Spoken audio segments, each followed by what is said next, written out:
The Lighthouse Keeper's Lunch by Rhonda and David Armitage. Once there was a lighthouse keeper called Mr. Grinling. At night time he lived in a small white cottage perched high on the cliffs. In the daytime he rowed out to his lighthouse on the rocks to clean and polish the light.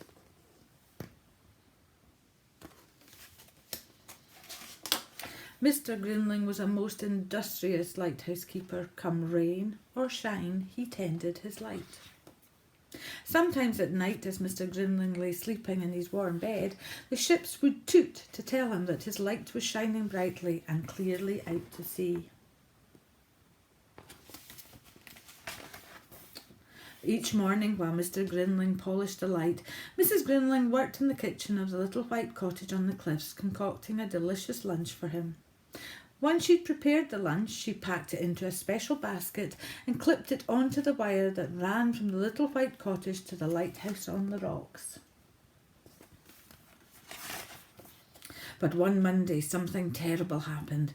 Mrs. Grinling had prepared a particularly appetising lunch. She'd made a mixed seafood salad, a lighthouse sandwich, cold chicken garni, sausages and crisps, peach surprise, iced sea biscuits, drinks and assorted fruit. And she put the lunch in the basket as usual and sent it down the wire. But the lunch did not arrive. It was spotted by 3 scavenging seagulls who set upon it and devoured it with great gusto.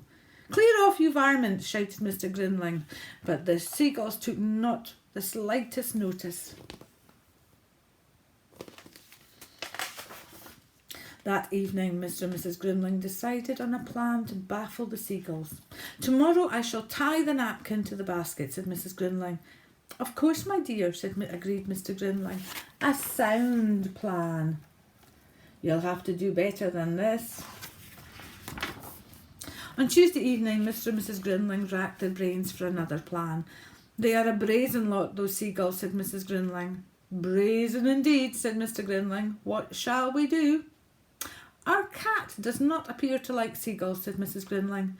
"No, my dear," said Mr. Grinling. "Hamish is an accomplished seagull chaser." "Of course," exclaimed Mrs. Grinling. "Tomorrow Hamish can guard the lunch." "A most ingenious plan," agreed Mr. Grinling. Hamish did not think that this plan was ingenious at all. He spat and hissed as Mrs. Grinling secured him in the basket. "There, there, Hamish," said Mrs. Grinling consolingly. "I'll have a tasty piece of herring waiting for you when you arrive home." Poor Hamish. Sadly, flying did not agree with Hamish. His fur stood on end when the basket swayed, his whiskers drooped when he peered down at the wet blue sea, and he felt much too sick even to notice the seagulls, let alone scare them away from the lunch. "Oh, lackaday, lackaday," said Mr. Grinling sadly. "Meow, meow," agreed Hamish pitifully. On Wednesday evening, Mr. and Mrs. Grinling racked their brains again for a new plan. "What shall we do?" said Mr. Grinling. Mrs. Grinling looked thoughtful. "I have it," she exclaimed. "Just the mixture for hungry seagulls." "Indeed, my dear," said Mr. Grinling. "What do you have in mind?" "Wait and see," said Mrs. Grinling. "Just wait and see." "Mustard sandwiches," chuckled Mr. Grinling. "A truly superb plan, my dear, truly superb." On Thursday morning, Mrs. Grinling carefully packed the mustard sandwiches and sent them off down the wire to the expectant seagulls.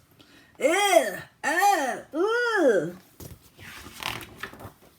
On Friday, Mrs. Grinling repeated the mixture. "All right, boys, let's go and have lunch elsewhere." "It's the same as yesterday." So on Saturday, up in the little white cottage on the cliffs, a jubilant Mrs. Grinling put away the mustard pot before she prepared a scrumptious lunch for Mr. Grinling. While he waited for his lunch down in the lighthouse on the rocks, Mr. Grinling sang snatches of old sea shanties as he surveyed the coastline through his telescope. "No mustard in this lot, Tom. This is a delicious eclair, Fred. We'll fly back here for lunch again tomorrow, boys." "Ah, well, such is life, mused Mr. Grinling, as he sat down to enjoy a leisurely lunch in the warm sunshine.